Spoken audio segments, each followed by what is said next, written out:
Welcome back to GreenTGarden. In this video, I'm going to give you the best tip on growing zucchinis, guys. If you're a beginner or you're a pro and you're losing zucchinis, they're turning yellow or it's taking over your whole garden, this is the way how to grow zucchinis. My number one tip is growing zucchini plant vertically upward. You see that I have my stake right here. You could have a piece of wood or whatever you do.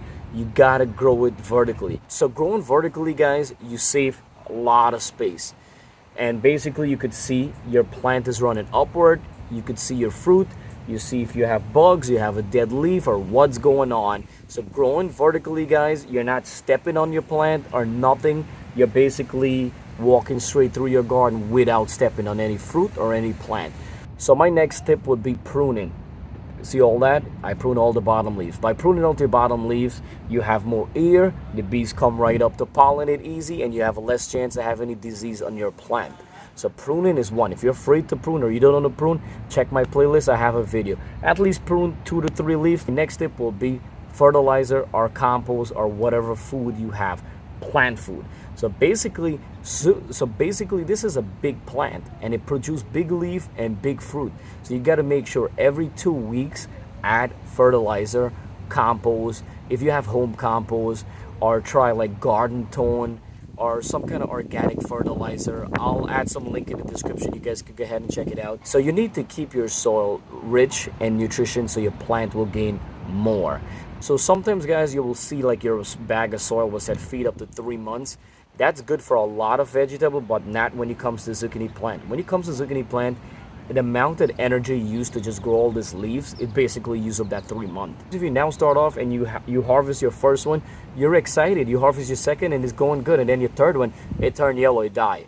Basically, one of the main reasons too, it's always because of pollination, or it's because of calcium. Calcium is one of the main nutrition when it comes to your plant. So make sure if you get a fertilizer, you have one with calcium. Check in the description. My next tip will be harvesting on time. You have to harvest on time. It's easy. It's really easy and simple, but a lot of people, including myself, we don't harvest on time because we don't make the time sometimes. So you have to make the time to harvest.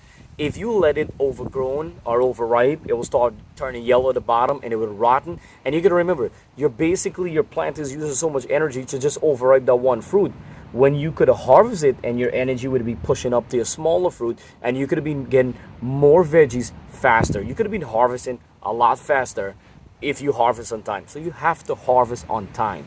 And now my last tip when it comes to watering. A lot of people want to know about watering. When you're growing zucchini plant in a container or you're growing in ground, the watering is different. Zucchini or any plant in a container need more water, and the plant will tell you. The leaf will get droopy, or you will see it dries out really fast. So you'll need a lot more water. So my in-ground plant right here, I water every 2 to 3 days. It's like 82 degrees right now in New York here. So I will water. Say if I water Monday, I'll come back Wednesday. And then, guys, if it rain like Tuesday, I wouldn't water the next day. I would leave it for another 2 more days because rainwater is rich and healthy and it lasts a longer time in the garden. Sometimes you have to be careful. Don't water too much. If you water too much, your fruit could turn yellow too, so you have to be careful. But as you guys could see, it's really easy to harvest, guys. You have to harvest your zucchini, guys. They're beautiful fruit. So I'm gonna cut them out. So I cut another one right here to show you guys. So you could see there's no much yellow going on at the bottom. See? But this one you could see how it's lighter. This one is fine, it's perfect, nothing wrong. But you see that's indication how it's lighter there. I leave this on for 4 or 5 more days. This whole spot's gonna turn yellow, and then sometimes it can start getting rotten. These are perfect for the grill, and I have more back there. So I'm gonna harvest all that. And another thing, guys, make sure you leave 6 to 8 leaves on your plant when you're pruning. And do not prune when the sun is hot, peak time. Wait till the evening time when your plant is cooled down and then prune, because you don't want to stress out your plant. Hopefully this video was helpful. I was trying to compact everything in this video. So if you guys are new or you guys are going through a lot of problem, hopefully this video could help. And if it helped, guys, please give me a thumbs up. And if you're new, welcome to GreenTGarden, guys. We're all about growing a better home garden together. Please subscribe. It's 100% free. And if you click on the bell icon, every time I upload a video, you guys will get it right away and become a part of GreenTGarden. And for everyone who's been subscribing and watching, thank you so much, guys. I really appreciate you guys are watching. I really appreciate you guys are watching, following me, supporting my channel, guys. Thank you so much, and everybody have an awesome day. I'll see you guys next time on Green Tea Garden.